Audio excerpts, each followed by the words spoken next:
Hi and welcome to the Excel Hub. Today we're diving into the heart of Excel, formulas. And by the end of this video, you'll know the essential formulas every Excel user relies on: how to sum numbers, find averages, count values, and apply simple logic to your data. Let's start with the basics. If I want to calculate total units sold, I can use the sum function.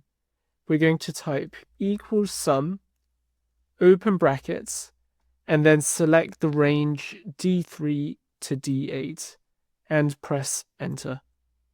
Excel has added up all the numbers in that range.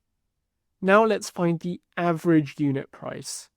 In the next cell, we type equals average, open brackets, and this time select the range E3 to E8.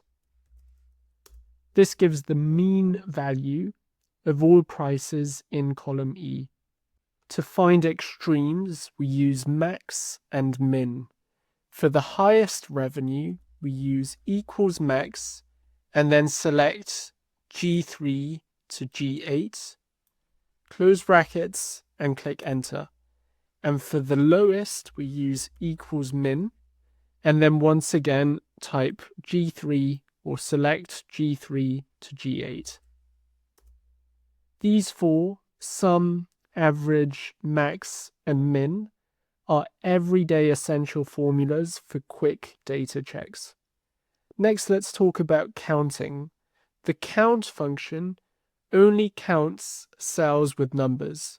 So if I write equals count D3 to D8, Excel tells me how many products have a numeric value in that column.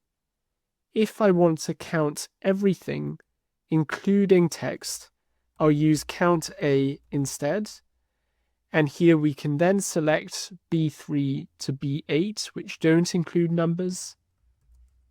And that gives the total number of entries in column B. Next, let's take it further with COUNTIF, which counts cells meeting a condition. For example, how many products sold more than 50 units? We can type equals COUNTIF, first select the range, which is D3 to D8, comma, and then open speech marks and type greater than 50 and close speech marks. And there we go. Excel instantly gives the counts that matches that rule, and COUNTIF is especially powerful for quick rules-based analysis. We can apply similar logic to averages. Let's find the average rating for products above 4 stars, and that's done with AVERAGEIF. So we type equals AVERAGEIF, select the range, which is F3 to F8, and then once again add the criterion. Excel looks through all ratings, keeps only those above 4, and then averages them. Finally, let's consider one of Excel's most famous functions, the if statement. It lets you test a condition and returns one result if it's true, another if it's false. For example, in the best performer column, type equals if, and then select cell G3. If that cell equals the maximum within the total revenue column, then we want it to return top seller. And if the condition does not hold, then we want it to return nothing.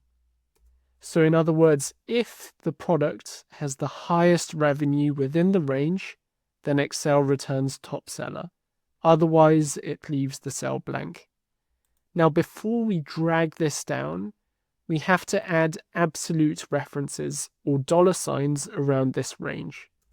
The reason we do this is because if we drag it down like this, you can see that the range moves dynamically, whereas we want this range to be static. And to do this, we can use what are known as absolute references, which we'll explain in more detail in the next video. Now we can drag this down, and as you can see, the range remains static, and it returns which product has the highest revenue. So now you've learnt the core Excel formulas. With these, you can already analyze most real-world data sets.